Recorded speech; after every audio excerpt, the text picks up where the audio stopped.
All right, now we're in 12.2, and we're going to do some calculus finally with some vectors. So we're going to start off with some differentiation and integration. This would be your expectation for the assessment for the exam in May for all of our work that we're trying to do. But you need to understand what we did in 12.1, the notation and things, to make sure that you know what you're looking at in order to apply your differentiation and integration techniques.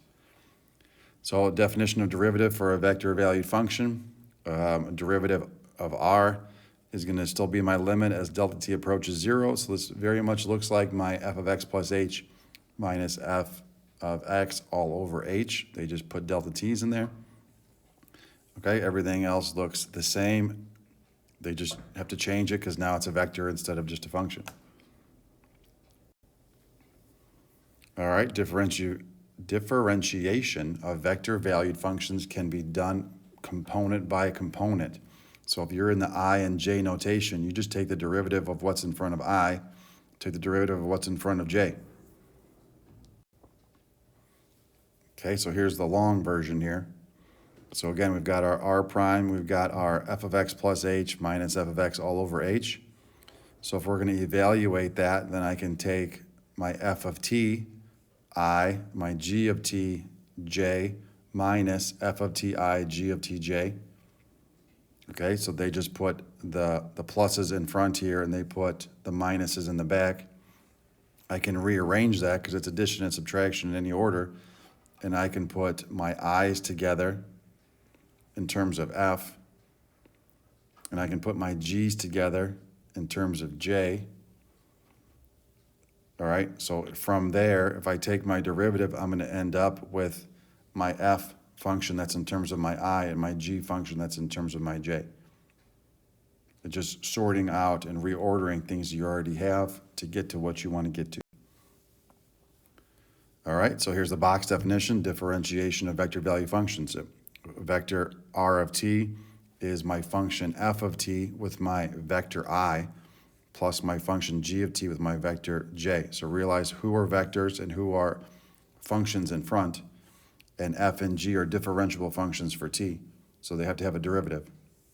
So if I'm in 2 dimensions, I and j, then I can just take the derivatives accordingly.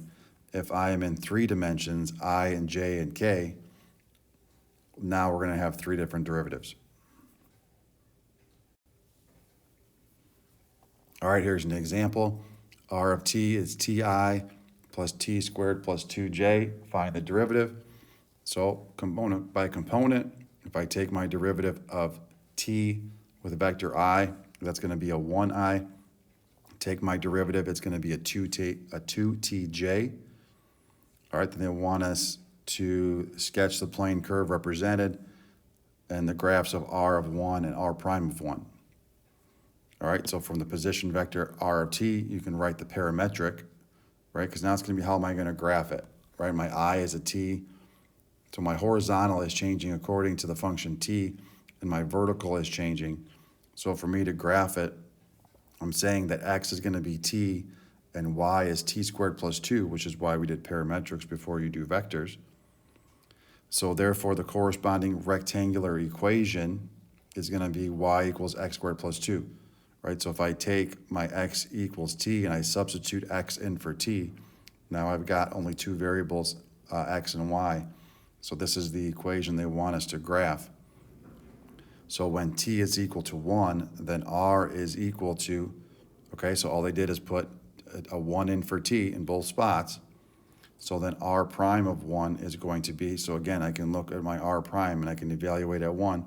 Well, the I is still going to be there. It's going to be a 1. And then the 2t just turns into a 2j. Okay, so then we're going to have to graph the quadratic, and then we answered all of the questions. All right, so here's my quadratic that they're talking about. R1 is shown starting at the origin.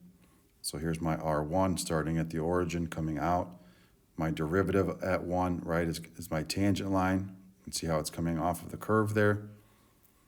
And here is my vector valued function, but graphed as y equals x squared plus 2 because it's easier for us to plot.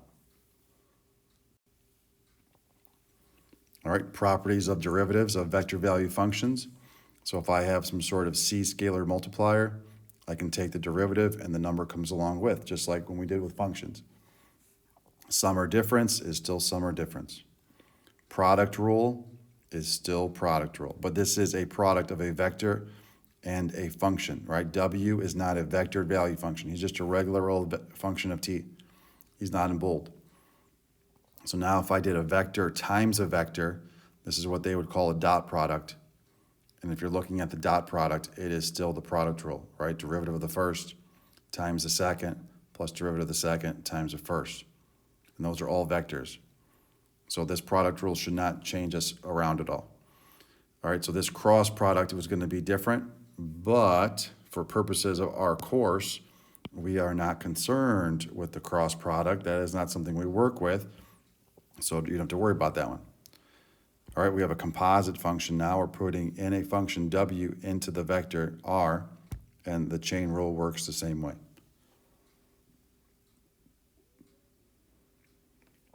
All right, and same, this is just a weird, this doesn't really come up, so I wouldn't really be concerned with it. All right, so now for vector value functions, we're on example 4. They give you r of t. Again, they give you some information here. We got i's, j's, and k's now, 3 dimensions. I's, j's, and k's, 3 dimensions. We will not cover dot products and cross products. All right, this conversation is for personal growth. Okay, so in the essence of time here, so during the regular school year, sometimes we'll talk about it just so that you understand. But being the digital world right now in 2021, it's we're not going to discuss it. All right, this is the solution to that same problem, solution to the same problem. So integration now. Integration is what you think it is. So I'm going to have my term by term, my i's, j's, and k's, and I'm just going to term by term take the antiderivative of each of my parts. All right, so they call it a plane over here, right? I've got my i's and my j's. If we're going to have a definite integral from a to b, then my a to b is continued for all my parts as well. Then they change it over to space. Instead of being 2 dimensions, they go 3 dimensions. So I've got I, j, k's. So again, integrate the parts. Again, if they're definite, then your definite stays across the board. All right, find the indefinite integral of the vector. So you can tell it's vector again because it's bold. So I'm going to integrate t, and I got t squared over 2. Integrate 3, I got 3t. Then I have my plus c. And you can see c is written in bold because that's going to be a vector as well. And that's it. Thank you very much. See you on the next one.